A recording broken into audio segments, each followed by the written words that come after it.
Jonesy and Amanda. Jam Nation. Well, yesterday, 50,000 people walked with confidence across Sydney Harbour Bridge feeling loved and accepted. Most from the LGBTQIA+ community and many others there proudly to support. But it wasn't too long ago on a cold June night that the first Mardi Gras began with an air of optimism and excitement as crowds gathered at Taylor Square.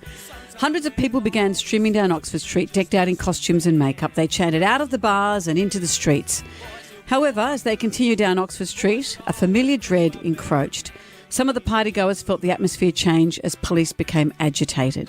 One of those brave men who's been there from the beginning when things weren't so accepted, an original member of the so-called 78ers, is Karl Zlotkowski, and he joins us now. Hello, Karl. Hello, how are you? We're Karl, very how well. are you? Well, let's look back, Karl, at what happened in the 78ers. You're walking down Oxford Street, the mood changes. Why was this such a pivotal moment of history? Why are the 78ers so famous? Well, it was a serious miscalculation on the part of the police, I've got to say. But the significance of all those events that took place back then was that they intersected with a change in the mood of this city, and a belief that the police and the law should ease up on minorities, and that intersected with the growing sense of community within the LGBTQI group, mainly centred on Oxford Street. But those events in June triggered a major campaign, which we called Drop the Charges, and that's what I was involved in, that marshalled 2,000 people on the 15th of July, which was the biggest gay demonstration we'd ever seen in Australia. All this stuff intersected, and it marks a turning point. And it was quite a while ago, you know. It was 45 years. But it's hard for us. 78ers are still here. But it's hard for us to imagine a time when being homosexual and being attracted to the opposite sex was illegal. Yes. Well, I'm sure. I'm thinking back. You know, we just went out and lived our lives. There was a small minority of us caught the hard edge of the law. I knew people who'd been in prison in the notorious jail in Cooma. But for most of us, we navigated our way through a kind of half-world of illegality. Everything was illegal. And for some of us, actually, that added a bit to the fun of it all. Right. There are people who miss those times. Miss the thrill of it all. Well, I guess it makes you different, I suppose. But when you look at it, how far we've come, and also because the police weren't big friends of the gay community back in those days, to see the police have their own float in this year's Mardi Gras, that's a real changing of the guard, isn't it? Well, yes, in the way that the police interpret themselves as a guard. Yeah, it's a problem for a lot of us. We aren't opposed to the police, to LGBTQI police, especially marching.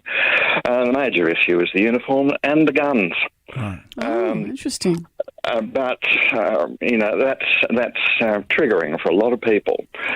But I have to say, there's a reason that's been advanced to me about why they have to march armed, because they're essentially, they may be called upon to intervene in a situation. Yeah. And we do have situations in the Mardi Gras parade. I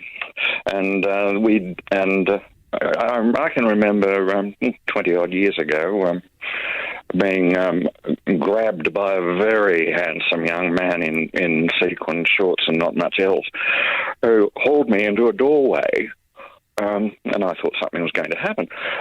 But then he showed me his badge, and he said there'd been a shooting. Now, we don't hear about these things, but there had actually been a shooting. Nobody was actually injured. So these things happen during these big events. So he was like was he undercover? Was he an undercover police officer? Oh yes. Wow. And he had a Glock. He showed you his Glock. He showed you his Glock. Yes, he did. Goodness. So, Karl, through all of this history you've just spoken about, how did it feel as a 78ers to be the first across the bridge yesterday? Oh, it was wonderful, pretty wonderful. And you will have seen some of the shots. We become fairly adept at wrangling the cameras as a group. But it was extraordinary. I've seen one shot of us going under the arch with 50,000 people behind us, and that was truly awe-inspiring. It was an extraordinary feeling. Yeah. Well, it's congratulations to you, Karl. It's just, I guess as acceptance becomes more and more, we can only, I think we're becoming more enlightened. Well, there's still a ways to go, I imagine. There's a ways to go. Yes, and one thing, that bridge walk, when we were doing it, we were remembering the people who are not able to do bridge walk events like that in countries all over the world where things are not as liberal. Yeah. That was in our minds while we were doing that. Yeah. Well, good work. And it's worth following up the story. If you'd like to check out about the 78ers, go to 78ers.org.au. Karl, thank you for joining us. You're very welcome.